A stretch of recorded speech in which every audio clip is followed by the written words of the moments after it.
नमस्ते दोस्तों। आज हम देखेंगे सुनहरे गोबर की कहानी। बहुत समय पहले की बात है। एक पर्वतीय प्रदेश में एक महाकाय वृक्ष था जिस पर सिंदूक नामक पक्षी निवास करता था। उस पक्षी की विशेष बात ये थी कि उसकी विष्ठा में स्वर्ण कणों का समावेश होता था। एक दिन एक शिकारी उस पर्वतीय प्रदेश में शिकार के लिए आया।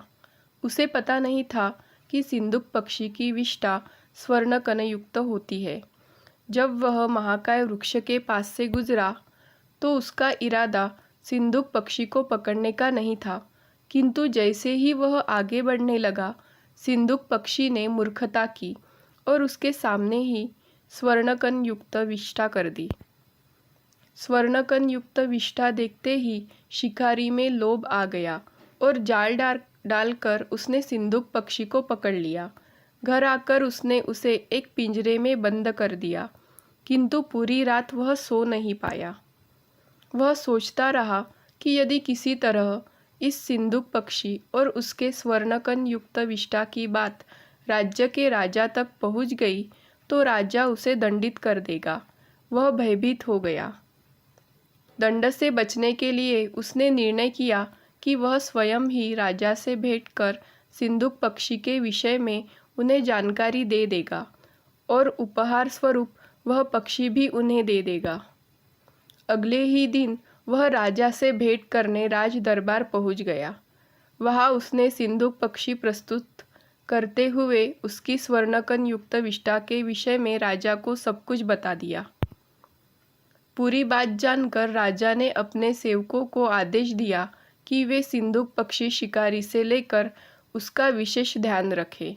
सेवकों ने वैसा ही किया। उस समय दरबार में राजा का मंत्री भी उपस्थित था और ये सारा घटनाक्रम देख रहा था।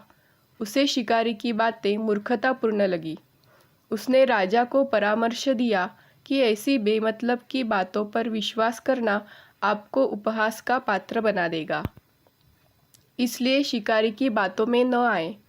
राजा ने मंत्री की सलाह मान ली और सेवकों को आदेश दिया कि सिंदूक पक्षी को स्वतंत्र कर दिया जाए।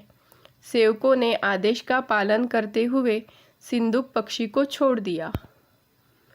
पिंजरे से बाहर निकलने के बाद सिंदूक पक्षी उड़कर राजमहल के प्रवेश द्वार पर बैठ गया और वहां से जाने के पूर्व पुनः स्वर्णकण युक्त विष्ठा कर गया। जाने के पूर्व उसने कहा, सबसे पहला मूर्ख मैं था जिसने शिकारी के समक्ष विष्ठा करके अपनी मूर्खता का परिचय दिया। दूसरा मूर्ख शिकारी था जिसने व्यर्थ के भय में उसे राजा के सम्मुख प्रस्तुत कर दिया। तदोपरांत राजा और मंत्री तो मूर्खों के मूर्ख निकले, जिन्होंने शिकारी के कथन पर विश्वास न कर उसे छोड़ दिया। इस प्रकार इस राज्य में मूर्ख मंडली का जमावड़ा है। दोस्तों, अगर आपको कहानी अच्छी लगी तो वीडियो को लाइक करें, शेयर करें और सब्सक्राइब करें। Thank you.